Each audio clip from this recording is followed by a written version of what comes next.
দেশ সন্ধ্যায় স্বাগত জানাচ্ছি আমি ফখরুল ইসলাম। রাজনৈতিক দলগুলোর সাথে ঐকমত্য কমিশনের দ্বিতীয় দিনের বৈঠক অনুষ্ঠিত। গুরুত্ব হারানোর ভয়ে একটি দল ফেব্রুয়ারিতে নির্বাচন নিয়ে নারাজ বলে মন্তব্য করেছেন বিএনপি মহাসচিব মির্জা ফখরুল ইসলাম আলমগীর। ঐক্যমতে সমাধান কত দূর এই শিরোনামে আজ আমরা কথা বলবো। আমার সঙ্গে স্টুডিওতে দুজন অতিথি আছেন, আমি একটু শুরুতে পরিচয় করাতে চাই। আছেন আবুল কালাম আজাদ মজুমদার, প্রধান উপদেষ্টার উপপ্রেস সচিব, এবং আছেন ডক্টর খন্দকার মারুফ হোসেন, সদস্য জাতীয় নির্বাহী কমিটি বিএনপি ও অ্যাডভোকেট বাংলাদেশ সুপ্রিম কোর্ট। দুজনকে স্বাগত জানাচ্ছি। আমি প্রথমে জনাব আবুল কালাম আজাদ মজুমদার আপনাকে দিয়ে শুরু করি। ঐকমত্য কমিশনের সংস্কার প্রক্রিয়া আবারও শুরু হয়েছে এই দফায়। দ্বিতীয় দিনের যে বৈঠক হলো, গতকাল আমরা দেখেছি জামায়াত ইসলামী অংশ নেয়নি, তারা চলে এসেছে। এটি নিয়ে আজকে কথাও বলেছেন মির্জা ফখরুল ইসলাম আলমগীর, বলেছেন যে তারা ঐকমত্য কমিশনের যে মিটিং সেখানে যায় নেই ফেব্রুয়ারিতে নির্বাচনে এই ইস্যুতে। এবং জামাতের পক্ষ থেকে বলা হয়েছে যে না, তারা আসলে লন্ডন বৈঠকে যে যৌথ বিবৃতি সেটি নিয়ে তারা আপত্তি জানিয়েছেন। আমার প্রশ্ন হচ্ছে যে সংস্কার প্রক্রিয়ার যে অগ্রগতি, যেটি আপনারা ফেব্রুয়ারিতে নির্বাচনের কথা বলছেন যে অগ্রগতি হলেই নির্বাচন দিতে পারবেন, সে অগ্রগতি কত দূর? আমি তো মনে করি বেশ ভালো অগ্রগতি আছে। আজকে আমি কিছুক্ষণ সেখানে ছিলাম, আমি খুব দেখলাম যে খুব ইন্টেন্স একটা ডিসকাশন হচ্ছে। সবগুলো রাজনৈতিক দল বিভিন্ন ইস্যুতে মতামত দিচ্ছে। আমি যে সময়টা ছিলাম সে সময় মূলত রাষ্ট্রপতি নির্বাচন পদ্ধতি নিয়ে আলোচনা হচ্ছিল। সংস্কার কমিশন থেকে নির্বাচন কমিশন সংস্কার কমিশন তারা প্রস্তাব দিয়েছিলেন যে ইলেকটোরাল কলেজের মাধ্যমে আপনার রাষ্ট্রপতি নির্বাচন করা হোক। তো এটা নিয়ে দেখলাম বেশ গুরুত্বপূর্ণ কিছু পয়েন্ট নিয়ে রাজনৈতিক দলগুলো আলোচনা করেছেন। অনেকে বলেছেন যে আপনার যদি ইলেকটোরাল কলেজ ভোটের মাধ্যমে রাষ্ট্রপতিকে নির্বাচন করা হয় তাহলে রাষ্ট্রপতির পদটা আরও বেশি প্রতিনিধিত্বশীল হবে, এটা ঠিক আছে, কিন্তু যদি রাষ্ট্রপতি আর প্রধানমন্ত্রীর ক্ষমতার ভারসাম্য না আনা যায় তাহলে তো ওই প্রতিনিধিত্বশীল হলেও রাষ্ট্রপতি আসলে এখন যেরকম ওনার ক্ষমতা সীমিত সেরকম সীমিতই থাকবে। সো কীভাবে নির্বাচিত হবেন সেটার আগে রাষ্ট্রপতির ক্ষমতাটা কী হবে সেটা নিয়ে ডিসকাশন করা দরকার, এটা কোনো রাজনীতিবিদ বলেছেন। আবার ম্যাক্সিমাম রাজনৈতিক দল সেখানে যারা ছিলেন তাদেরকে দেখলাম যে একটা বিষয়ে মোটামুটি একমত তারা, যে শুধুমাত্র সংসদ সদস্যদের ভোটে নয়, আরও এখানে আরও কিছু ভোটার সংযুক্ত করা যেতে পারে যারা রাষ্ট্রপতি নির্বাচন করবে। এটা আমি একটা মাত্র পয়েন্ট আপনাকে বললাম, এছাড়া আরও অন্যান্য অনেকগুলো পয়েন্ট আছে, সেগুলো নিয়েও ডিসকাশন হয়েছে এবং ডিসকাশন হবে। আমি মনে করি না যে আজকেই একেবারে সব পয়েন্টে সবাই একমত হয়ে যাবেন, আরও আলোচনা চলবে। এবং আমাদের হাতে যেহেতু একটা সরকারের পক্ষ থেকে বা জাতীয় ঐকমত্য কমিশনের পক্ষ থেকে একটা অঙ্গীকার করা হয়েছে জুলাইয়ের মাঝামাঝি জুলাই সনদটা স্বাক্ষর করানোর চেষ্টা করা হবে। আমরা বিশ্বাস করি যে এই সময়ের মধ্যেই হয়তো যে পয়েন্টগুলোতে ঐক্যমত্য হওয়া প্রয়োজন বলে মনে করা হচ্ছে সেই পয়েন্টগুলোতে একটা ঐক্যমত্য এসে যাবে। আর যদি কোনো কারণে কোনো বিষয়ে ঐক্যমত্য না আসে তাহলে যে খুব বেশি অসুবিধা হবে তা না, তাহলে সেটা নির্বাচনের সময় রাজনৈতিক দলগুলো জনগণের কাছেই তাদের বক্তব্য নিয়ে যাবে, তারা তাদের এই বিষয়ে সিদ্ধান্ত দেবে। ফেব্রুয়ারিকে যে একটি টাইম ফ্রেম দেওয়া হয়েছিল লন্ডন বৈঠকের পরে, তাহলে কি আমরা মানে ধরে নিতে পারি যে ফেব্রুয়ারিতে নির্বাচনের প্রস্তুতি আপনারা নিচ্ছেন এবং সেই ধারাবাহিকতা বজায় রেখে আসলে আমরা খুব অল্প সময়ের মধ্যে সংস্কার প্রক্রিয়াগুলো এগিয়ে যাবে? একটা বিষয়ে অনেকেই কনফিউজড বা অনেকে ইচ্ছে করে হয়তো কনফিউশন তৈরি করার চেষ্টা করছে। ফেব্রুয়ারিতে নির্বাচন হবেই এটা কিন্তু একেবারে নিশ্চিত করে কিন্তু বলা হয়নি। মাননীয় প্রধান উপদেষ্টা উনি ওনার সব দিক থেকে যেহেতু সংস্কার প্রক্রিয়াটাকে উনি নেতৃত্ব দিচ্ছেন, উনি সব কিছুকে বিবেচনায় রেখে উনি সম্ভাব্য সময় হিসেবে এপ্রিলের কথা বলেছিলেন। আমাদের রাজনৈতিক দলগুলো, অনেকগুলো রাজনৈতিক দল আগেও এপ্রিলের কথাই ফেব্রুয়ারির কথা বলেছিল। সেখানে বিএনপির পক্ষ থেকে তারা ডিসেম্বরের কথা বলেছিল, ডিসেম্বর থেকে সরে এসে তারা বলেছে যে ফেব্রুয়ারিতেও যদি নির্বাচন হয় তাদের দিক থেকে কোনো আপত্তি থাকবে না। মাননীয় প্রধান উপদেষ্টা উনি বলেছেন যে যদি সংস্কার প্রক্রিয়াকে এগিয়ে নিয়ে যাওয়া যায় এবং বিচারের যে প্রক্রিয়াটা চলছে বা বিচারের যে কাজগুলো চলছে এগুলোর একটা দৃশ্যমান অগ্রগতি হয় তাহলে নির্বাচন ফেব্রুয়ারিতে করা যেতে পারে। সো এখান থেকে এই যৌথ বিবৃতি এটা দুই দলে সরকার পক্ষ থেকে করে বলেছে এবং বিএনপি থেকে বলেছে, বাংলাদেশের অন্যতম বড় রাজনৈতিক দল। সো এ থেকে একটা জিনিস পরিষ্কার যে এটা একটা কন্ডিশনাল একটা তারিখ, এখানে কিছু কন্ডিশন সেট করা হয়েছে এবং সেই কন্ডিশনগুলোর ব্যাপারেও কিন্তু মোটামুটি সরকার এবং বিএনপি একমত হয়েছে যে হ্যাঁ, এটা যদি সংস্কার প্রক্রিয়াকে এগিয়ে নিয়ে যাওয়া যায় তাহলেই মাত্র ফেব্রুয়ারিতে এটা সম্ভব। আমরা বিশ্বাস করি যে প্রক্রিয়া সংস্কারটা এগিয়ে যাচ্ছে সেটা হয়তোবা নির্দিষ্ট সময়ে বা পরিকল্পিত সময়ের মধ্যেই সেটা শেষ হবে এবং সেক্ষেত্রে ফেব্রুয়ারিতে নির্বাচন হওয়ার ক্ষেত্রে কোনো বাধা থাকার কথা না। ধন্যবাদ, একদম ক্লিয়ার। আমরা একটু ডক্টর খন্দকার মারুফ হোসেন আপনার কাছে আসি। ঐকমত্য কমিশনের আজকে দ্বিতীয় দিনের বৈঠক অনুষ্ঠিত হয়েছে, আপনি আসলে অগ্রগতি কতটা দেখেন? খুব ক্লিয়ারলি জনাব আবুল কালাম আজাদ মজুমদার বলেছেন যে তারা এগিয়ে নিচ্ছেন। আপনার কাছে কি মনে হয়, নির্বাচনের প্রস্তুতির দিকে কি সরকারও এগিয়ে যাচ্ছে বলে আপনাদের কাছে মনে হয়? ধন্যবাদ। আপনার মাধ্যমে দেশ টিভির সকল দর্শককে শুভেচ্ছা জানাচ্ছি। আমাদের মাননীয় প্রধান উপদেষ্টার মাননীয় উপপ্রেস সচিব সাহেব যেটা বললেন যে ঐকমত্য কমিশন দুদিন ব্যাপী আবার নতুন করে তারা আলোচনা শুরু করেছে। গতকালের যেই মিটিং আপনারা দেখেছেন যে একটি দল সেই মিটিংয়ে অংশগ্রহণ করে নাই। আজকে আমাদের দলের মহাসচিব সাহেব বলেছেন যে তারা আমাদের লন্ডনের এই মিটিংকে তারা পছন্দ করছেন না, তার কারণে তারা নাখোশ, এই কারণে হয়তো আসছেন না। আজকে আপনারা দেখেন যে জামাত ইসলামের একজন শীর্ষ নেতা প্রেস ব্রিফিং করে বলেছেন তারা আজকে মিটিংয়ে গিয়ে যে লন্ডনের মিটিংয়ের যে একটা যৌথ যেই তারা বিবৃতি বিএনপি এবং সরকার থেকে দেওয়া হয়েছে এই ব্যাপারে তারা পছন্দ করছেন না। দেখেন, বাংলাদেশের সবচেয়ে বড় রাজনৈতিক দল বিএনপি হচ্ছে এমন একটি দল যে কটি অবাধ সুষ্ঠু নিরপেক্ষ নির্বাচন হয়েছে প্রত্যেকটি নির্বাচনে কিন্তু জনগণ বাংলাদেশ জাতীয়তাবাদী দলকে নির্বাচিত করেছে। 5ই আগস্টের পরে আপনারা দেখেছেন যে জনগণ কিন্তু বিএনপির সাথে আছে এবং এই বিএনপি 15 বছর সেই ফ্যাসিস্ট সরকারের বিরুদ্ধে আন্দোলন করেছে এবং বিএনপির নেত্রী বেগম খালেদা জিয়া, আমাদের দলের ভারপ্রাপ্ত চেয়ারম্যান তারেক রহমান সহ লক্ষ লক্ষ নেতাকর্মীদের বিরুদ্ধে মিথ্যা ও বানোয়াট মামলা করেছে। অনেকগুলো মিথ্যা সাজা দেওয়া হয়েছিল যেগুলো থেকে এখন প্রমাণ হচ্ছে আপিল বিভাগে যেগুলো সঠিক ছিল না। এখন যেই একটা কথা বলা হচ্ছে যে লন্ডনে গিয়ে এই মিটিং করা হলো, আমাদের দলের ভারপ্রাপ্ত চেয়ারম্যান সাহেবের সাথে এই যে 13 তারিখ যে মিটিং হয়েছে এর আগে কিন্তু অন্যান্য রাজনৈতিক দলের শীর্ষ নেতার সাথেও কিন্তু আমাদের মাননীয় প্রধান উপদেষ্টা মিটিং করেছেন। সেখানে একটি তারিখের কথা বলা হয়েছে বা এই যে নির্বাচন ব্যবস্থা নিয়ে কথা হয়েছে। আমার বিশ্বাস সেখানে আরও অনেক বিষয় আলাপ হয়েছে, যেখানে যেহেতু এটি 1-to-1 একটি বৈঠক ছিল তাই এখানে শুধু যে নির্বাচন নিয়ে কথা হয়েছে, সংস্কার নিয়ে কথা হয় নাই বা অন্য কোনো বিষয়ে কথা হয় না, এটা কিন্তু কেউ পরিষ্কার বলতে পারবে না। আমাদের মাননীয় প্রধান উপদেষ্টা সাহেব রোজার ঈদের পরে অর্থাৎ কোরবানি ঈদের আগে তিনি কিন্তু বলেছিলেন যে এপ্রিল মাসে নির্বাচনের কথা, কিন্তু আমাদের দল থেকে বলা হয়েছিল ডিসেম্বর মাসে। এপ্রিল মাস আসলে কোনো সুসময় না, এখানে এসএসসি পরীক্ষা থাকে, গরম থাকে এবং আমরা যে এইবার যে গরমের যে একটা অভিজ্ঞতা আমরা পেলাম, ঝড় বৃষ্টি থাকে, এই কারণে কিন্তু আমরা বলেছিলাম যে এই টাইমটা আসলে নির্বাচনের জন্য সঠিক সময় নয়। তাই আমরা পরবর্তীতে এই যে আমাদের মাননীয় ভারপ্রাপ্ত চেয়ারম্যান সাহেবের সাথে মিটিং হয়েছে এখানে আমরা বলেছি যে রোজার আগে ফেব্রুয়ারি একটা সুন্দর সময়, আমরা কিন্তু ছাড় দিয়ে ডিসেম্বর থেকে ফেব্রুয়ারি মাসে গিয়েছি এবং একটি দল কিন্তু ফেব্রুয়ারি মাসে কথা আগেই বলেছে। তো আরেকটি দল যারা এখনো নিবন্ধন পায় নাই তারা এখনো এই মাসকে নিয়ে বা নির্বাচনের ডেট নিয়ে তারা এখনো সন্দিহান, বিভিন্ন কথাবার্তা বলছে।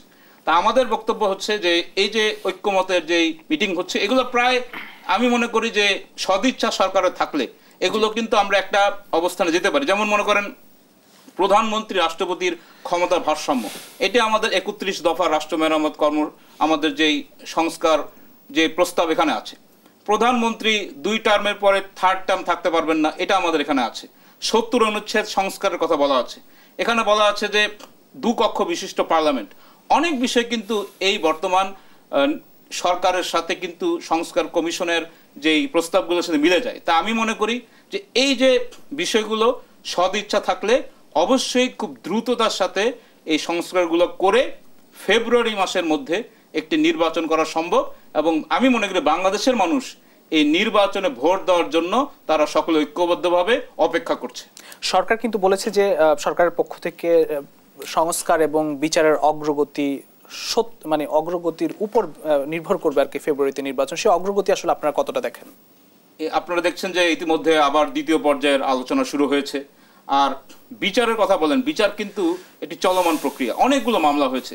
আপনি কেউ বলে দিতে পারবেন না অমুক দিনের মধ্যে বিচার শেষ করব। বিচার বলতে কি ট্রাইব্যুনালি বিচার না, এরপরে সংক্ষুব্ধ কেউ সুপ্রিম কোর্টের আপিল বিভাগে যেতে পারে, আপিল বিভাগ থেকে আমাদের সংবিধান অনুযায়ী কোনো সংক্ষুব্ধ ব্যক্তি রিভিউ করতে পারে। এটা কিন্তু অনেক দিন যেতে পারে, 4-5 বছর লাগতে পারে। তাই বিচারটা কি একদম কি আপনি একদম একটা জায়গায় সামনে রেখে যে ওর পরে নির্বাচন হবে, এটা সম্ভব না আমি মনে করি। তবে বিচারটা যদি সকলের, যেহেতু এই ফেসিস্টরা এত মানুষ হত্যা করেছে, দুর্নীতি করেছে, যদি সকলে ঐক্যবদ্ধ থাকে, একমত থাকে, বিচার কমপ্লিট করা সম্ভব।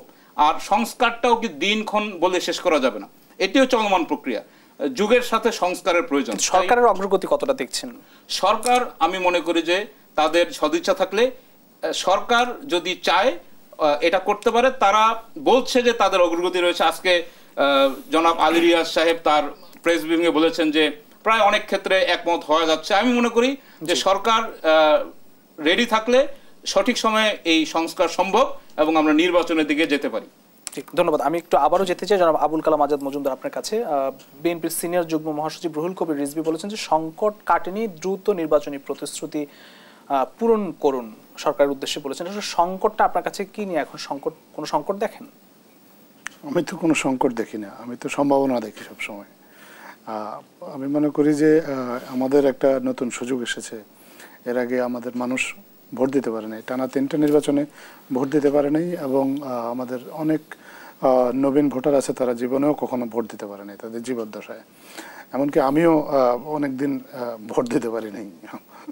তো সবাই ভোট দেবে এরকম একটা আশায় আছে, তার ভোট দিয়ে তার প্রতিনিধি নির্বাচন করবে, একটা উৎসব হবে, এবং এই উৎসবের মাধ্যমে নির্বাচিত সরকার দায়িত্ব গ্রহণ করবে, এরকম একটা সম্ভাবনা নিয়ে সবাই মিলে কাজ করছে। এটাতে সরকার যেমন কাজ করছে, রাজনৈতিক দলগুলো কিন্তু এটার জন্য কাজ করছে। এই যে আপনার যে ঐক্যমত্য কমিশনের যে আলোচনা হচ্ছে, সেখানে যে প্রত্যেকটা রাজনৈতিক দল যোগ দিচ্ছে, আলোচনায় অংশ নিচ্ছে। আজকে দেখলাম ধরেন কেউ ওয়াকআউট করছে, কেউ প্রতীকী প্রতিবাদ করছে। আমরা একটা পার্লামেন্ট থাকলে যেরকম দেখতাম যে রাজনৈতিক দলগুলো যে প্রক্রিয়ায় যে ধরনের অংশগ্রহণ থাকতো তাদের সক্রিয়, আমাদের দেশে কিন্তু আগে পার্লামেন্টও সক্রিয় ছিল না। পার্লামেন্টে বিরোধী দল অনুপস্থিত থাকতো, বা বিরোধী দল বলতে কিছু থাকতোই না। আসলে পুরো রাজনৈতিক প্রক্রিয়াটাই হয়ে গেছিল একটা সময় পর্যন্ত খুব হাস্যকর একটা বিষয়। এখন সেখান থেকে সরে এসে এখন রাজনৈতিক দলগুলো সক্রিয়ভাবে অংশগ্রহণ করছে, তাদের মতামত দিচ্ছে, পুরো রাজনৈতিক প্রক্রিয়ায় একটু আস্তে আস্তে স্বচ্ছতাটা ফিরে আসছে। তো এইটা তো একটা সম্ভাবনার দিক। তো এই সম্ভাবনাটাকে যদি আমরা সবাই মিলে কাজে লাগাতে পারি, একটা পয়েন্টে গিয়ে সবাই যদি পৌঁছাতে পারি, তাহলে বাংলাদেশের যে গণতান্ত্রিক উত্তরণের যে প্রত্যাশাটা আমরা সবাই করছি, আমি মনে করি যে সেটা চিরই সম্ভব হবে। সো এখানে সংকটের বিষয় নেই। আমরা নেতিবাচক চিন্তা না করে আমরা ইতিবাচক দিকটাকে সামনে রেখেই আসলে সবাই মিলে এগিয়ে যেতে চাই। জি, ধন্যবাদ। ডক্টর খন্দকার মারুফ হোসেন, আপনি কোনো সংকট দেখেন কিনা? আমি উত্তরটি একটু নিব বিরতি থেকে ফিরে এসে। প্রিয় দর্শক, দেশ সন্ধানী একটি ছোট্ট বিরতি, ফিরছি একটু পর, সঙ্গে থাকবেন।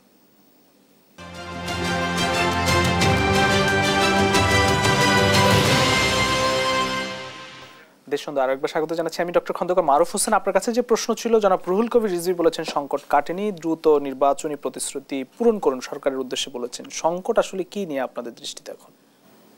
আপনারা জানেন যে 13ই জুন যে আমাদের দলের ভারপ্রাপ্ত চেয়ারম্যান জনাব তারেক রহমান এবং মাননীয় প্রধান উপদেষ্টার যে বহুল প্রত্যাশিত যেই মিটিংয়ের পরে যখন যৌথ বিবৃতি আসলো, সারা বাংলাদেশের মানুষ আশ্বস্ত হয়েছিল যে এদেশে শান্তি শৃঙ্খলা বজায় থাকবে, দেশ একটি নির্বাচনমুখী হবে। এবং আমরা যেটা পরবর্তী শুনেছিলাম বিভিন্ন, বিশেষ করে এই যৌথ বিবৃতিতে, যে যদি সংস্কার এবং অন্যান্য বিষয়গুলো যদি, এবং নির্বাচনের যে প্রস্তুতি যদি ঠিক হয়ে যায়, ফেব্রুয়ারি মাসে নির্বাচন সম্ভব। কিন্তু এবং আমরা সাথে সাথে আমরা প্রেস ব্রিফিংয়ে দেখেছিলাম যে আমাদের বর্তমান সরকারের নিরাপত্তা উপদেষ্টা বলেছিলেন যে ইলেকশন কমিশন দ্রুত একটি নির্বাচনের তারিখ ঘোষণা করবে। অথচ কিছুদিন আগে দেখলাম প্রধান নির্বাচন কমিশনার বললেন যে আমরা এখনো সরকার থেকে কোনো গ্রিন সিগন্যাল পাইনি, অতএব আমাদের কাছে কোনো চিঠি আসেনি, এই মুহূর্তে আমরা কিভাবে একটা নির্বাচনের তারিখ ঘোষণা করব। তাই এই যে বিষয়টা কিন্তু মানুষের মধ্যে একটু বিভ্রান্ত সৃষ্টি হয়েছে। বিশেষ করে এই যে দুটা দল এই মিটিংটাকে নিয়ে জনগণকে একটু বিভ্রান্ত করার চেষ্টা করছে। এমন একটি দল করছে যারা এখন পর্যন্ত নিবন্ধন পায়নি, এবং নিবন্ধন পাওয়ার যে যোগ্যতা সেটাও তারা এখন পর্যন্ত, আমি মনে করি তারা এখনো সেটা অর্জন করেনি। কেন বিভ্রান্তি সৃষ্টি করছে বলে মনে করেন? নির্বাচন তো সবাই চায়। নির্বাচন সবাই চায়, কিন্তু আমার কাছে মনে হচ্ছে কয়েকটা দল নির্বাচনের দিকে যেতে চায় না, কারণ এখন তারা এই সরকারের অধীনে রয়েছে। তারা হয়তো মনে করছে নির্বাচনে গেলে তাদের সেই জনভিত্তি নেই যে জনগণের ভোটে তারা ক্ষমতা আসতে পারে। তাই যতদিন পর্যন্ত নির্বাচনটাকে পেছানো যায় তারা হয়তো বিভিন্ন ধরনের সুযোগ সুবিধা পায়। এটা আমরা বিভিন্ন জায়গায় দেখছি, বিভিন্ন ধরনের তথ্য বেরোচ্ছে। তো এগুলো থেকে কিন্তু তারা মনে করছে যে নির্বাচনটা যদি হয়ে যায় হয়তো জনগণের যেই প্রত্যাশা, আমি মনে করি যে বর্তমানে বাংলাদেশের সবচেয়ে জনপ্রিয় দল বাংলাদেশ জাতীয়তাবাদী দল, এবং জনগণের যেই অধিকার, মানবাধিকার, বিচার বিভাগের স্বাধীনতা, আইনের শাসন, এগুলো কিন্তু প্রতিষ্ঠা হওয়া সম্ভব। একটা উদাহরণ দেই, আমরা কিন্তু আশা করেছিলাম এই 24-এর গণ অভ্যুত্থানের পরে আইনের শাসন প্রতিষ্ঠা হবে, কিন্তু এই যে ইলেকশন ট্রাইব্যুনাল থেকে ইশরাক সাহেবকে নির্বাচিত ঘোষণা করার পরে ইলেকশন কমিশন গ্যাজেট দিলেন, এখন পর্যন্ত ইলেকশন কমিশনের সেই গ্যাজেটের পরে কেন শপথ পড়ানো হয় না আমরা পরিষ্কার না। ইলেকশন কমিশনের এই গ্যাজেটের পরে মাননীয় সুপ্রিম কোর্টের আপিল বিভাগ বলে দিয়েছে যে ইলেকশন কমিশনের এটা দায়িত্ব। ইলেকশন কমিশন গ্যাজেট দেওয়ার পরে শপথ পালনের দায়িত্ব তো ইলেকশন কমিশনের না। তাহলে কেন ওনারা বর্তমান সরকারের থেকে কেন শপথ পড়ানো হচ্ছে না? এগুলো কিন্তু মানুষের মধ্যে একটু বিভ্রান্ত সৃষ্টি হচ্ছে। আরেকটা কথা বলি, আমরা সকলেই চাই যে এই জনগণের মাধ্যমে, গণ অভ্যুত্থানের মাধ্যমে যে আওয়ামী লীগ পালিয়ে গেছে, এই ফেসিস্টরা আর কখনো ফেরত না আসে। কিন্তু আমি আমার এলাকাতে একটি উদাহরণ দিতে পারি। দাউদকান্দি উপজেলায় নতুন যে দল এনসিপি একটি সংগঠন করেছে, যেখানে একাধিক মার্ডার কেসের আসামি যুবলীগ নেতা, যার সাথে আওয়ামী লীগের সেখানকার সাবেক সংসদ সদস্য, উপজেলা চেয়ারম্যান, তাদের ছবি রয়েছে, এরকম একজন ব্যক্তিকে সিনিয়র যুগ্ম সমন্বয়ক হিসাবে দায়িত্ব দেওয়া হয়েছে। এটা নিয়ে ফেসবুক সহ বিভিন্ন জায়গায় পত্রপত্রিকা এসছে। তাহলে আসলে আওয়ামী লীগকে পুনর্বাসন করার কোনো ধরনের ষড়যন্ত্র রয়েছে কিনা আমরা এটা নিয়েও সন্দিহান। তাই আজকে এই সংকট থেকে দ্রুততার সাথে এই যে জনগণের যে প্রত্যাশা, যেটা লন্ডনে আমাদের দলের ভারপ্রাপ্ত চেয়ারম্যানের সাথে মাননীয় প্রধান উপদেষ্টার যে মিটিং হয়েছে, এইটা মনে করি একমাত্র এটাকে যদি বাস্তবায়ন করা হয় তাহলে দেশের আইন শৃঙ্খলা থেকে, অবনতি থেকে দেশ এগিয়ে আসবে, বিশৃঙ্খলা অরাজকতা হবে না, দেশে যে বর্তমানে সংকট সমস্যা সকল কিছু নিরসন হবে একটা দেশ নির্বাচনমুখী হলে। ধন্যবাদ। আমি জনাব আবুল কালাম আজাদ মজুমদার আপনার কাছে আসি। নির্বাচনের তারিখ ঘোষণার কথা আমরা শুনেছি যে যৌথ বিবৃতিতেও বলা হয়েছে, নিরাপত্তা উপদেষ্টা বলেছেন নির্বাচন কমিশন করবে, সেটি আসলে কবে নাগাদ করবে এবং আপনার প্রস্তুতির কথা বলছেন, সেই প্রস্তুতি কতটা নিচ্ছে আর কি? দেখেন, নির্বাচন যদি ফেব্রুয়ারিতে হয় তাহলে তো নির্বাচনের তারিখ ঘোষণা হবে ডিসেম্বরে। আমরা যতটুকু জানি ট্রেডিশনালি 2 মাস বা 2.5 মাস এরকম সময় নিয়েই আসলে নির্বাচনের তারিখ ঘোষণা হয়। তো এখনও তো সেই সময়টার আসেনি। আমরা মনে করি যে এখনও যথেষ্ট সময় হাতে আছে অন্য কাজগুলোকে এগিয়ে নেওয়ার। নির্বাচন আমাদের অবশ্যই একটা বড় লক্ষ্য, কিন্তু নির্বাচনের পাশাপাশি তো আরও কিছু লক্ষ্য অর্জনের জন্য কাজ করছে সরকার, পাশাপাশি রাজনৈতিক দলগুলো। তো সেগুলোকে আসলে এগিয়ে নেওয়াটাই এখন এই মুহূর্তে বেশি জরুরি নির্বাচনের তারিখ ঘোষণার চেয়ে। কারণ সেগুলোকে এগিয়ে নিতে পারলে নির্বাচনের তারিখ নিয়ে খুব একটা চিন্তিত হওয়ার কোনো কারণ নেই। এটা নির্ধারিত সময়ে এটা ঘোষিত হয়ে যাবে, এবং যে সময়টার কথা মাননীয় প্রধান উপদেষ্টা বলেছেন বা আমাদের দেশের সবচেয়ে বড় রাজনৈতিক দল তাদের চেয়ারম্যান যেটা এগ্রি করেছেন বা যে প্রস্তাবটা উনি যেটা দিয়েছেন, সেই সময়ের মধ্যেই আমরা আশা করি যে নির্বাচনটা হয়ে যাবে। কিন্তু তার আগে যে কাজগুলো আমাদের করার কথা এই মুহূর্তে আসলে সবার উচিত সেই কাজগুলোতে মনোযোগ দেওয়া, সেই কাজগুলোকে এগিয়ে নিয়ে যাওয়া। তাহলে নির্বাচন নিয়ে আর এত দুশ্চিন্তাগ্রস্ত হতে হবে না। আর শুধুমাত্র যদি নির্বাচন নিয়ে আমরা ব্যস্ত হয়ে পড়ি এই কাজগুলোকে বাদ দিয়ে, তাহলে বরঞ্চ নির্বাচন বিলম্বিত হওয়ার একটা আশঙ্কা থাকে। মানে আপনি কি পাশাপাশি দুটি কাজই করছে সরকার? না, পাশাপাশি না, সরকার তো প্রথম থেকেই এই কাজটা করেছে। আপনার সংস্কার প্রক্রিয়াটাকে নানাভাবে এগিয়ে নেওয়ার জন্য, যে ধাপে ধাপে এগিয়ে নেওয়ার জন্য এই কাজটা করেছে। এবং এই কাজটা যেহেতু এটা রাজনৈতিক দলগুলো এটার সাথে সম্পৃক্ত, সরকার একা চাইলেও এই কাজটা এগিয়ে নিতে পারবে না যদি না রাজনৈতিক দলগুলোর কাছ থেকে পর্যাপ্ত সহযোগিতা। কোনটা সরকারের কাছে বেশি গুরুত্ব, নির্বাচন, সংস্কার, বিচার, কোনটা? এটা তো একটা টাইমলাইন অবশ্যই দিয়েছে, তিনটাই গুরুত্বপূর্ণ সমানভাবে। তবে এই মুহূর্তে আপনার সংস্কারটাকেই আমরা বেশি গুরুত্বপূর্ণ মনে করছি, বিকজ এই মুহূর্তে সংস্কার নিয়ে কাজ হচ্ছে। এবং যেহেতু সংস্কারটা নির্বাচনের একটা প্রিকন্ডিশন, সো সংস্কারটা যদি সম্পন্ন করা যায় তাহলে নির্বাচন তো একটা স্বাভাবিক প্রক্রিয়াতেই তখন একটা নির্ধারিত সময়ের মধ্যে হয়ে যাবে। নির্বাচন করার জন্য যে আইন শৃঙ্খলা পরিস্থিতি সেটি আসলে উন্নতি করার চেষ্টা আইন শৃঙ্খলা পরিস্থিতি নির্বাচন না করলেও উন্নতি করতে হবে, এটা নিয়ে আসলে খুব বেশি ডিবেট করার কোনো কিছু নেই। আইন শৃঙ্খলা পরিস্থিতি সরকার সাংবিধানিকভাবেই বা আইনগতভাবেই আসলে বাধ্য মানুষের নিরাপত্তা নিশ্চিত করার জন্য, না মানুষকে নিরাপত্তা দিতে সরকার বাধ্য। সো মানুষের নিরাপত্তার জন্য আইন শৃঙ্খলা বাহিনীকে আরো দক্ষ করে তোলা বা আইন শৃঙ্খলা বাহিনীকে কার্যকর করে মানুষের নিরাপত্তা নিশ্চিত করা, এটা সবসময়কার কর্তব্য। এটা নির্বাচন এলেও এটা করতে হবে, নির্বাচনের আগেও এটা করতে হবে। এটা নিয়ে আসলে মানে আলাদাভাবে ভাবার কোনো সুযোগ নেই। তবে হ্যাঁ, নির্বাচন যখন আসবে তখন তো আমরা দেখেছি, অতীতে আমাদের অভিজ্ঞতা থেকে আমরা দেখেছি যে নির্বাচন যখন আসে নানা পক্ষ সক্রিয় থাকে, নির্বাচনে কিছু বিশৃঙ্খলা সৃষ্টি করার চেষ্টা করে। অবশ্যই সেই বিষয়গুলোর মাথায় রেখেই আইন শৃঙ্খলা বাহিনী কাজ করবে এবং তাদেরকে সেভাবে প্রস্তুত করে তোলা হবে। বিচার প্রক্রিয়ার কথা সরকারের পক্ষ থেকে বলা হয়েছে, সে বিচার প্রক্রিয়া আসলে অগ্রগতি কতটুকু আপনার কাছ থেকে একটু জানতে চাই। দেখেন, বিচারের কাজ হচ্ছে আদালতের। আদালত রায় দিবে, কখন রায় দিবে সেটা একান্তই আদালতের সিদ্ধান্ত। সরকারের কাজ হচ্ছে এখানে ফ্যাসিলিটেটরের একটা রোল প্লে করা। সরকার কিছু কিছু ক্ষেত্রে সহযোগিতা করবে বিচার প্রক্রিয়াটাকে এগিয়ে নিয়ে যাওয়ার জন্য। যেমন যেসব সরকারি সংস্থা তদন্ত প্রক্রিয়ার সাথে জড়িত, তারা যাতে দ্রুত তদন্ত কাজটা শেষ করে সরকার তাদেরকে সে বিষয়ে চাপ প্রয়োগ করতে পারে বা সেই বিষয়ে তাদেরকে নির্দেশনা দিতে পারে। পাশাপাশি যারা প্রসিকিউটর আছে, উনি একজন বিজ্ঞ আইনজীবী এখানে আছেন, উনি ভালো বলতে পারবেন, যারা প্রসিকিউটর আছেন তাদের দায়িত্ব হচ্ছে সাক্ষ্য প্রমাণ জোগাড় করে যে অভিযোগগুলো তৈরি করা হয়েছে বা দাখিল করা হয়েছে আদালতে, সেই অভিযোগগুলো প্রমাণ করা। এবং সেই ক্ষেত্রে তাদের যদি সরকারের কোনো সহযোগিতা প্রয়োজন হয়, সরকারের কাজ হচ্ছে তাদেরকে সেই প্রয়োজনীয় সহযোগিতাটা দেওয়া। প্রয়োজনে ট্রাইব্যুনাল সংখ্যা বাড়ানো, প্রয়োজনে প্রসিকিউটরের সংখ্যা বাড়ানো। এভাবে সরকার বিচারের কাজটাকে ফ্যাসিলিটেট করতে পারে। কিন্তু সরকার নিজে তো আর বিচার করবে না, বিচারটা করবে আদালত, এবং আদালতেই আসলে এই বিষয়ে উপযুক্ত সিদ্ধান্ত নেবে যে কখন বিচারের রায় দেবে। তবে আমরা বিশ্বাস করি যে সময়টার কথা বলা হয়েছে, এই সময়টাতে বিচারটা দৃশ্যমান একটা অগ্রগতি হবে। কারণ অনেকগুলো কেস আছে, অনেকগুলো মামলা আছে যেগুলো আসলে আমরা জানি আসলে এগুলো কারা ঘটিয়েছে। ওপেন শার্ট কেস একদম, কোনো এগুলো নিয়ে কোনো খুব বেশি যে সময় লাগবে এগুলো তথ্য প্রমাণ জোগাড় করে অপরাধ প্রমাণ করতে, আমরা তা মনে করি না। সেদিক থেকে একটা প্রত্যাশা আছে, হয়তো বা এবছরের শেষ নাগাদ আমরা ভালো একটা অগ্রগতি বিচারে দেখতে পাবো। জি, আপনার কাছে এই বিষয়ে একটু মন্তব্য জানতে চাই। আপনি যেহেতু একজন আইনজীবীও বটে, ডক্টর খন্দকার মারুফ হোসেন, বিচার প্রক্রিয়া আসলে অগ্রগতি কতটা দেখছেন? বিচারের সাথে আরেকটা যেটা বললো, যে উনি বললেন যে নির্বাচনের আইন শৃঙ্খলা রক্ষাকারী, দুটো বিষয় বলি। একটা হচ্ছে যে এখনো আমরা লক্ষ্য করছি আইন শৃঙ্খলা রক্ষাকারী বাহিনী এবং প্রশাসনে আওয়ামী লীগের সমর্থিত অনেক ব্যক্তিরা বসে আছেন। আমরা খবর পাচ্ছি বিভিন্ন উপজেলা নির্বাহী কর্মকর্তা এখনো সেই সময়ে নিয়োগপ্রাপ্ত ব্যক্তিরা এখনো উপজেলা নির্বাহী কর্মকর্তা এসিলেন্ট হিসাবে আছেন। ইলেকশনের দিন কিন্তু তাদের অনেক বেশি গুরুত্বপূর্ণ দায়িত্ব থাকে।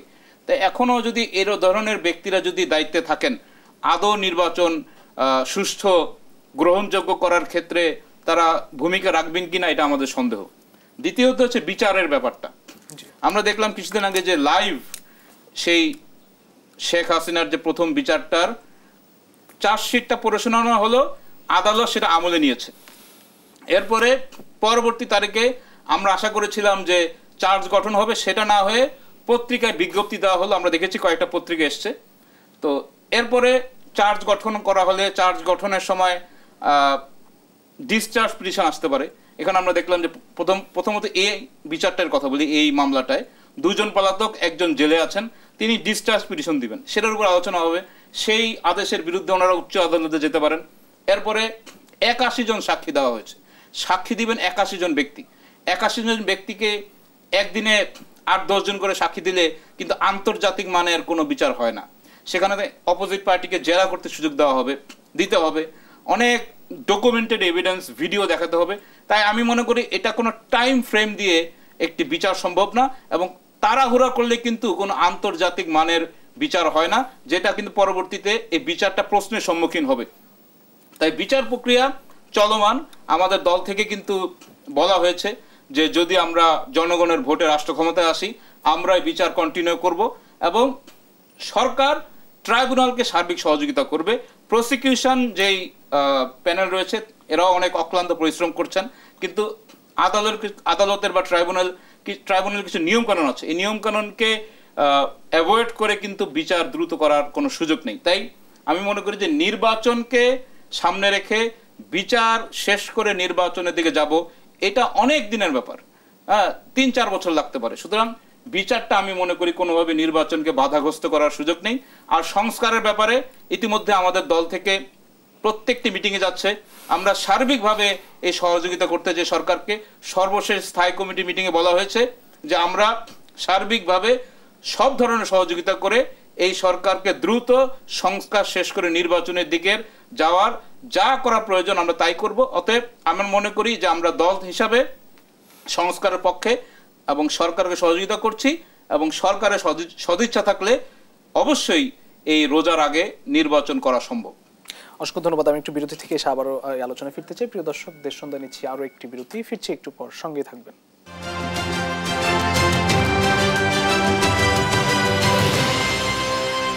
দেশ সন্ধ্যা আরেকবার স্বাগত জানাচ্ছি আমি জনাব আবুল কালাম আজাদ মজুমদার। আপনার কাছে আসি যে দেশ কি কার্যত নির্বাচনমুখী হতে শুরু করছে কিনা। আপনারা যেহেতু ফেব্রুয়ারির কথা বলছেন, বিভিন্ন রাজনৈতিক দলগুলো ডিসেম্বর বা ফেব্রুয়ারির মধ্যে সন্তুষ্ট। যে কাজগুলো করা হচ্ছে সেটা তো একটা সুষ্ঠু নির্বাচন বা সুন্দর নির্বাচনের জন্যই করা হচ্ছে। সেই দৃষ্টিকোণ থেকে যদি আপনি বিবেচনা করেন তাহলে অবশ্যই দেশ নির্বাচনমুখী। নির্বাচনের একটা হিসাব নিকাশ এগুলোতে এখনই শুরু হয়ে গিয়েছে। রাজনৈতিক দলগুলো তার নিজস্ব হিসাব নিকাশ করছেন, প্রার্থীরা করছেন, গণসংযোগও করছেন সবাই। অনেকে আমরা যেটা দেখতে পাচ্ছি তারা এলাকায় যাচ্ছেন, মানুষের সাথে কথা বলছেন। সো একদিক থেকে আপনার নির্বাচনের কিন্তু প্রস্তুতি পর্বটা মোটামুটি শুরু করে দিয়েছে প্রায় সব দল বা সম্ভাব্য সব প্রার্থীরাই, বা যারা মনোনয়ন চাইবেন তার রাজনৈতিক দলের কাছে তারাও তাদের কাজ করছেন। কিন্তু সেটা প্রার্থীদের কাজ, তারা তাদের কাজ করবেন। কিন্তু সরকারের দিক থেকে দায়িত্ব যেমন সংস্কারটাকে টেকসই যাতে একটা সংস্কার হয় সেটাকে নিশ্চিত করা।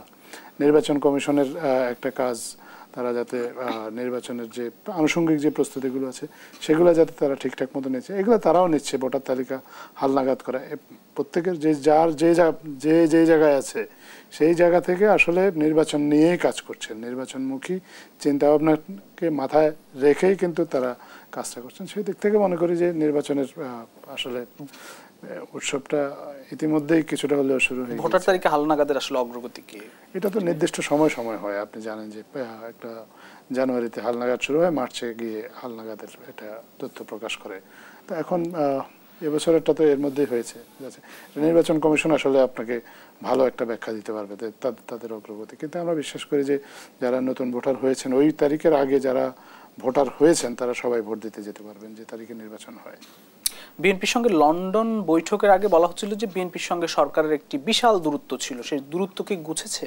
এগুলো কল্পিত দূরত্ব। বিএনপির সঙ্গে সরকারের কোনো দূরত্ব ছিল না। একটা গণতান্ত্রিক সমাজে বা একটা সহিষ্ণু সমাজে তো মানুষের মধ্যে মতভিন্নতা থাকতে পারে। আপনি একটা মতামত দেবেন, সেই আরেকজন আপনার মতামতটাকে খণ্ডিত করে আরেকটা মতামত দিতে পারে। তো এইটাকে দূরত্ব বলা এটা ঠিক না। এটা হচ্ছে আপনার এটা আলাপ আলোচনা করে এটা ঠিক করা সম্ভব। এবং আপনি দেখেছেন যে এমন না যে এই আলাপ আলোচনাটার জন্য অনেক কাঠখড় পোড়াতে হয়েছে। এক পক্ষ বলছে যে না, আমরা কোনোভাবে আলোচনায় বসবো না, ওদের সাথে কোনো আলোচনা হতে পারে না, বা এরকম আমরা আগে যেটা দেখেছি অতীতে বিভিন্ন সময় যখন রাজনৈতিক সংকট তৈরি হয়েছে, কেউ একজন আলোচনার জন্য আগ্রহ প্রকাশ করলে আরেকজন গোঁ ধরে বসে থাকে যে না, তারা কোনো আলোচনা করবে না, ওর সাথে কোনো আলোচনা চলে না। যেটা আমরা দেখেছি আমাদের দেশের রাজনৈতিক সংস্কৃতিটাই এরকম হয়ে উঠেছিল। তারপরে যদি কোনো রকমে তাদেরকে আলোচনায় বসানো যায় সেখান থেকে আসলে কোনো সমাধান পাওয়া যায় না। এখানে তো পরিস্থিতি পুরো অন্যরকম। এখানে আলোচনায় বসার জন্য যা সবাই আগ্রহী ছিল, সরকারের পক্ষ থেকেও সবসময় আগ্রহী ছিল এবং রাজনৈতিক দলগুলোর সাথে সরকার নিয়মিত বসছেও। বিএনপির দিক থেকেও আগ্রহের কোনো ঘাটতি ছিল না। তো তারা দুই পক্ষই আগ্রহী ছিল এবং বসে খুব সহজেই কিন্তু এই যে সামান্য যে বিষয়গুলো নিয়ে একটু মতভিন্নতা আছে সেগুলো নিয়ে একটা সমাধানে পৌঁছে গেছে। তো এইটাকে আসলে বিশাল দূরত্ব যদি বলা হয় তাহলে এটা আসলে অলিক কল্পনা ছাড়া আমি আসলে অন্য কোনো কিছু মনে করি না। রাজনীতিতে স্থিতিশীলতা এখন কেমন? আমাদের দেশের রাজনীতিতে স্থিতিশীলতা আসলে দীর্ঘদিন ধরেই ছিল না। আর এখন তো রাজনীতিতে যদি আমরা বলি যে স্থিতিশীলতা আছে, এটা আমি মনে করি না যে যথার্থ হবে। কারণ আমাদের দেশটাকে অস্থিতিশীল করার জন্য অনেকগুলো শক্তি সক্রিয় আছে। তারা রাজনৈতিক দলগুলোর মধ্যেও বিভেদ তৈরি করার জন্য নানাভাবে চেষ্টা করছে। সো যতক্ষণ পর্যন্ত আমরা ঐক্যবদ্ধ থাকতে পারবো, আমাদের জুলাইয়ের পক্ষের শক্তিগুলো সবাই ঐক্যবদ্ধ থাকতে পারবে, ততক্ষণ পর্যন্ত মতভিন্নতা যাই থাকুক, নিজেদের মত দ্বিমত যাই থাকুক, রাজনৈতিকভাবে আমরা একটা সুন্দর প্রক্রিয়ার দিকে এগিয়ে যেতে পারবো এবং আস্তে আস্তে আমাদের পরিপূর্ণ স্থিতিশীলতাটা ফেরত আসবে এবং যারা যেসব শক্তি এই ঐক্যটা বিনষ্ট করার চেষ্টা করছে তারা আস্তে আস্তে দমে যাবে। আমি আপনার কাছে আবারও আসবো ডক্টর মারুফ হোসেন, খন্দকার মারুফ হোসেন, আপনার কাছে একটু আসি যে দেশ কার্যত নির্বাচনমুখী হতে শুরু করেছে কিনা। বিএনপি তো নির্বাচনের কথা বলছিল যে ডিসেম্বরে, লন্ডন বৈঠকের পরে ফেব্রুয়ারিতে নির্বাচন হোক, সেটাও বিএনপি চায়, সেটা তো রাজি। এখন কি বিএনপিও কি নির্বাচনমুখী হচ্ছে কিনা, মানে প্রস্তুতি নিচ্ছে কিনা? বিএনপি সবসময় নির্বাচনমুখী। আমাদের দল বাংলাদেশের সবচেয়ে সংগঠিত দল। আমাদের দলের প্রত্যেকটি ওয়ার্ডে কমিটি রয়েছে এবং বিএনপি বিশ্বাস করে নির্বাচনের মাধ্যমেই একটি গণতান্ত্রিক পরিবেশে সরকার বদল সম্ভব। তাই আমরা সবসময় নির্বাচনমুখী এবং প্রত্যেকটি এলাকায় আমাদের যারা ভবিষ্যতে ক্যান্ডিডেট হতে পারেন তারা মানুষের কাছে যাচ্ছেন, তাদের গণসংযোগ ইতিমধ্যে শুরু করেছেন। আমাদের দলে মনে করি যে গত 18 সালের নির্বাচনে আপনারা দেখেছেন যে একটি সিটের জন্য প্রায় 9 জন করে ক্যান্ডিডেট ছিল। এবার আমার মনে হয় আরও বাড়বে। তো আমরা সবসময় প্রস্তুত এবং ডিসেম্বরে নির্বাচন হলেও যেভাবে প্রস্তুত ছিলাম, ফেব্রুয়ারি হলেও একইভাবে প্রস্তুত। আমি মনে করি অন্যান্য দলগুলো প্রস্তুতি নিচ্ছে। জামাত ইসলামের পক্ষ থেকে আমরা বিভিন্ন পত্রপত্রিকা দেখেছি যে 296টি আসনে ইতিমধ্যে তারা ক্যান্ডিডেট ঘোষণা করেছে। আমাদের দল থেকে কিন্তু আমরা কোনো ক্যান্ডিডেট ঘোষণা করি নাই। আমরা মনে করি যে যখন তফসিল হবে আমাদের নির্বাচন বোর্ড প্রার্থীদের সাক্ষাৎকার নিয়ে তারা ক্যান্ডিডেট আমরা ঘোষণা করব, কিন্তু অন্যান্য দল কিন্তু ইতিমধ্যে শুরু করেছে। তা আমি মনে করি যে দেশ নির্বাচনমুখী, মানুষ ভোট দিতে চায়। 15 বছর ভোট দিতে পারে নাই, আপনি আমি কেউই ভোট দিতে পারি নাই। এই বর্তমান জেনারেশন জানেই না যে ভোট কি জিনিস। অতএব ভোটের জন্য সবাই প্রস্তুত, নির্বাচনমুখী। এবং এই যে কিছু অশান্তি, স্থিতিশীলতা নিয়ে কথা বলা হচ্ছে, আমাদের এখনো কিছু ম্যাটার্স আছে দেশে বিদেশে যারা এই নির্বাচন নিয়ে, দেশ নিয়ে ষড়যন্ত্র করার চেষ্টা করছে। এই ষড়যন্ত্রকারীরাও আমি মনে করি স্তব্ধ হয়ে যাবে, বন্ধ হয়ে যাবে যদি একটি নির্বাচনের পরিবেশ আসে, স্থিতিশীলতা আসবে এবং দেশ শান্ত একটা পরিবেশ আমরা ইনশাল্লাহ দেখতে পাবো। তাই আমরা মনে করি দলগুলো নয়, সারা বাংলাদেশের মানুষই নির্বাচনমুখী। আপনারাই তো বলছেন, আজকে আপনাদের দলের মহাসচিব বলছেন যে একটি দল নির্বাচন ফেব্রুয়ারিতে হোক এ নিয়ে তারা নারাজ। নারাজ বলতে হয়তো তাদের দৃষ্টিভঙ্গিটা হচ্ছে যে তারা হয়তো এতদিন মনে করেছিল যে তাদের হয়তো নির্বাচিত হয়ে বা আগামীতে নির্বাচিত হওয়ার একটা সম্ভাবনা আছে, তারা হয়তো মনে করতে পারে। যেমন তাদের একটি রাজনৈতিক দলের একজন প্রধান নেতা বলেছিলেন যে আমরা আওয়ামী লীগকে আমরা মাফ করে দেব, আমরা ক্ষমতায় আসলে এই হবে, নারীদের এই হবে, আমরা ক্ষমতায় আসলে এটা হবে, এরকম একটা চিন্তা তারা হয়তো তাদের ছিল। কিন্তু লন্ডনের মিটিংয়ের পরে তারা দেখতে পাচ্ছে যে তারা আসলে যেরকম আশা ভরসা তাদের ছিল সেটা হয়তো তাদের থাকছে না। কারণ বাংলাদেশের সবচেয়ে বড় দল বিএনপি, বিএনপি হচ্ছে জনগণের শক্তি এবং ইতিমধ্যে তাদের কাছে হয়তো ধারণা চলে আসছে যে যদি অবাধ, সুষ্ঠু, নিরপেক্ষ নির্বাচন হয়, জনগণ যদি নিজের হাতে ভোট দিতে পারে তাহলে বিএনপি রাষ্ট্র ক্ষমতায় চলে আসবে। তাই হয়তো এখন এই ভোটটাকে নিয়ে পেছানো অথবা ৯-৬ করা, জনগণকে বিভ্রান্ত করার চেষ্টা করতে পারে। তবে আমি মনে করি যে যাই বলুক না কেন, জনগণ ভোট দিতে চায়। জনগণের সরকার আসলেই কিন্তু দেশে শান্তি, শৃঙ্খলা, অর্থনৈতিক সমৃদ্ধি, বিদেশ থেকে যেই আমরা ইনভেস্টমেন্ট, আমাদের যে আমরা রপ্তানি করি বিদেশে, সকল ক্ষেত্রেই আমরা একটা স্থিতিশীলতা আসতে পারবো। তাই নির্বাচন ছাড়া অন্য কোনো বিকল্প নেই। ধন্যবাদ। আমি আবারও হয়তো আপনার কাছে আসবো। জনাব আবুল কালাম আজাদ মজুমদার, এই সরকারকে বলা হয়ে থাকে সরকার পক্ষ থেকে বা সরকার বাইরে থেকেও যে এই সরকার ঐক্যের প্রতীক, সে ঐক্য আসলে কতটা ধরে রেখে এগোচ্ছে সরকার? আমি তো মনে করি পুরোপুরি ধরে রেখে এগোচ্ছে ঐক্য। আপনার অনেকবার অনেক শক্তি এই ঐক্যে ফাটল ধরানোর চেষ্টা করেছিল, কিন্তু প্রতিবারই যারা এই চেষ্টাটা করেছে তারা ব্যর্থ হয়েছে, সরকার সফল হয়েছে সবাইকে ঐক্যবদ্ধ রাখতে। জি, আমি একটু ডক্টর খন্দকার মারুফ হোসেন আপনার কাছে আবারও রাখবো। আপনার কাছে আসলে কি মনে হয় যে ঐক্য সরকার ধরে রেখে এগোতে পারছে ঠিক মতো? আমরা কিন্তু প্রথম দিন থেকেই সেই 8ই আগস্ট যখন এই সরকার শপথ নেয় সেদিন থেকে আজ অবধি কিন্তু আমরা সার্বিকভাবে বর্তমান সরকারকে সহযোগিতা করার প্রত্যাশা ব্যক্ত করেছি, সহযোগিতা করছি, প্রত্যেকটা মিটিংয়ে যাচ্ছি, এবং অবশ্যই এই সরকার যদি ব্যর্থ হয় তাহলে বাংলাদেশ ব্যর্থ হবে। তাই এই সরকারকে আমরা মনে করি ঐক্যের প্রতীক হতেই হবে, কারণ ফ্যাসিজমের বিরুদ্ধে এই হাজার লোকের রক্তের বিনিময়ে যেই গণ অভ্যুত্থান হয়েছে, এই গণ অভ্যুত্থানের মাধ্যমে এই সরকারের সৃষ্টি, এবং আমরা মনে করি যে এই সরকারের মাধ্যমেই একটি অবাধ সুষ্ঠু নির্বাচন সরকার করতে পারে, এই সরকারের মাধ্যমেই সম্ভব। অতএব এই সরকারের ঐক্য না থাকলে, এই সরকার ঐক্যের প্রতীক না হলে, তাহলে কিন্তু দেশ ব্যর্থতার দিকে চলে যাবে। তাই আমরা সবসময় এই সরকারের সমর্থন করছি, এবং সর্বশেষ স্থায়ী কমিটির মিটিংয়ে আপনারা দেখেছেন দল থেকে নির্বাচন পর্যন্ত সার্বিক সহযোগিতা করার প্রতিশ্রুতি দেওয়া হয়েছে। নির্বাচন নিয়ে আপনার দলের আর কোনো শঙ্কা আছে? না, আমরা চাচ্ছি যে যেটা চিফ ইলেকশন কমিশনার বলেছিলেন যে আমরা এখনো কোনো ধরনের গ্রিন সিগন্যাল পাই নাই। যদি সরকার থেকে গ্রিন সিগন্যাল দেওয়া হয়, যে আমাদের মাননীয় প্রধান উপদেষ্টা সাহেবের উপসচিব সাহেব যেটা বললেন, প্রেস উপসচিব সাহেব, যে ডিসেম্বরে হয়তো যদি ফেব্রুয়ারিতে নির্বাচন হয় তফসিল হবে, সেটা হোক, সেটা সমস্যা নেই। কিন্তু একটা ক্লিয়ার মেসেজ যদি সরকার থেকে দিয়ে দেওয়া হয় যে ইনশাল্লাহ ফেব্রুয়ারির মধ্যে নির্বাচন হবে, তখন কিন্তু আর কারোর মধ্যে কোনো ধরনের বিভ্রান্তি বা সংকটের কোনো সুযোগ আছে বলে মনে করি না। জি, জনাব উপপ্রেস সচিব আবুল কালাম আজাদ মজুমদার, আপনারা ক্লিয়ার মেসেজ দিবেন কিনা? আমি তো মনে করি ক্লিয়ার মেসেজ দেওয়া হয়েছে ইতিমধ্যেই। কোনটি সেটি একটু যদি বলেন। যদি সংস্কার প্রক্রিয়া এগিয়ে নিয়ে যাওয়া যায়, আপনি যৌথ বিবৃতিটা দেখেছেন, এখানেও কিন্তু মেসেজ আছে, ক্লিয়ার মেসেজ আছে, এবং এই মেসেজটা নিয়ে কিন্তু কোনো রাজনৈতিক দল দ্বিমত পোষণ করেনি।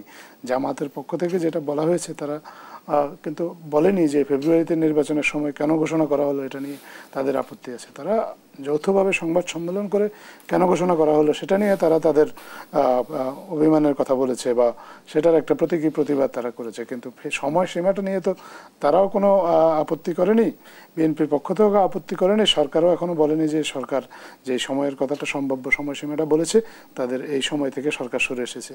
তো সবাই যখন একটা নির্দিষ্ট সময়ে এসে এক হয়েছে, একটা পয়েন্টে এসে যে সময়টাতে নির্বাচন হওয়া সম্ভব বলে মনে করছে, তো সে হ্যাঁ অবশ্যই যদি যেই প্রিকন্ডিশনগুলো সেট করা হয়েছে সেগুলো যদি অর্জন করা যায়, তাহলে ফেব্রুয়ারিতে নির্বাচন হবে। এটা নিয়ে তো এখন এই মুহূর্তে কারোর মধ্যে খুব বেশি দ্বিধা নেই। সো এখানে মেসেজটা ক্লিয়ার না হওয়ার কোনো কারণ নেই। যেগুলো যে নির্বাচনী প্রস্তুতি, সংস্কার, এগুলো যদি সরকার আরো ক্লিয়ার করে বলে যে হ্যাঁ এই প্রিকন্ডিশনগুলো অবশ্যই এই ডিসেম্বর বা জানুয়ারির মাধ্যমে শেষ করা সম্ভব, তাহলে কিন্তু জাতি আরো ক্লিয়ার মেসেজ পাবে। এই প্রিকন্ডিশনগুলো মিট করার দায়িত্ব অ্যাকচুয়ালি রাজনৈতিক দলগুলোর, কারণ সংস্কার প্রক্রিয়ায় ঐক্যমত্য কি হবে, কোন বিষয়ে, তারা আসলে নিজেরা সিদ্ধান্ত নেবে। সরকার এখানে কোনো সিদ্ধান্ত নেবে না, কাউকে কোনো সিদ্ধান্ত চাপিয়েও দেবে না। এই সময়টার মধ্যে নির্বাচনটাকে আয়োজন করার জন্য এই মুহূর্তে রাজনৈতিক দলগুলোর ভূমিকা সবচেয়ে গুরুত্বপূর্ণ, আর বিশেষ করে বিএনপির ভূমিকা গুরুত্বপূর্ণ, কারণ তাদের অনুরোধেই এই সময়টা, প্রধান উপদেষ্টা যে সময়টা মনে করেছিলেন সেই সময়টা থেকে আরেকটু সময়টা এগিয়ে আনা হয়েছে তাদের অনুরোধে।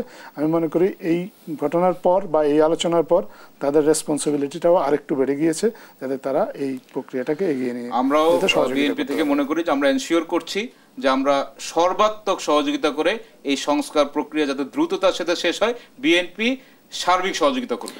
অসংখ্য ধন্যবাদ ডক্টর খন্দকার মারুফ হোসেন এবং আবুল কালাম আজাদ মজুমদার দুজনকে আবারও ধন্যবাদ জানাচ্ছি। প্রিয় দর্শক, দেশ সন্ধ্যা আজ এখানে শেষ করছি। আবার দেখা হবে আগামীকাল একই সময় অন্য কোনো অতিথিদের নিয়ে। সে পর্যন্ত সবাই ভালো থাকবেন, সুস্থ থাকবেন। শুভ সন্ধ্যা।